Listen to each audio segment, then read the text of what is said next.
जय हिंद गाते को सगुन सेता सानाम गाते को आमगे आमिज बायरी यूट्यूब चैनल पाहटा को आपे सानाम को गिन सगुन दारामेद बोना और सगुन जोहार आसाई इन गाते को भाईगे मेना पेया तो इन हो भाईगे मेनिया गाते को नोआ धरतीपुर रे अड्डी रकम मानमी मेना कोआ सबथेके कठिन कमी हुई कना मानमिया माइंड और पर्सनालिटी संबंधे रिसर्च से बाड़ाय नोआ धरतीपुरी रे बेसिर भाग मानमी गे अब नौका बन मनेया जहां रिन होयतो अडिगान गाते मेना कोआ जहां होयतो माने अड़ी पॉपुलैरिटी गया उनी जे भागी है उनका कोनो कथा दो बांगा नोआ धरतीपुरी रे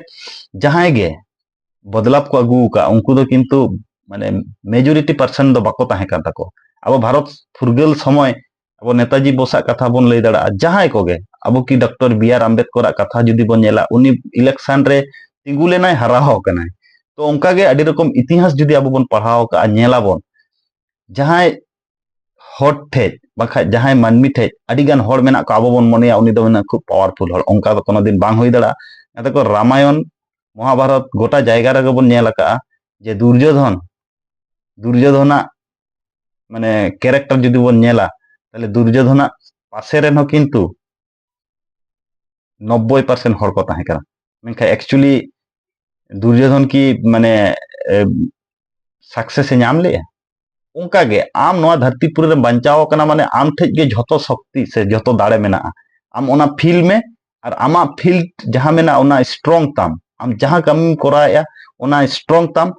स्ट्रांग लेखा एम आमा सक्सेस ते दो ओकोय हो बाधा दो बाय एम दाड़ामा ओना खातिर स्वामी जी से स्वामी विवेकानंद से यूथ कोई आइकन अडिगान जायगा रे के लई का है जुदी आमेम निजेते दुर्बलोआ से निजे चेतान रे जुदी आमा केटेज पतियो बाम ताहेना ताले आम तो जहां कमी रे सक्सेस बाम नामा आम बोंगा बुरु बाम पतियो को ओना आलादा व्यापार कना पतियो कम आलादा व्यापार कना मेनखा आम चेतान रे जुदी आमा केटेज पतियो बाम ताहेन तमा ताले जहां कमी रे आम तो सक्सेस दो बाम नामा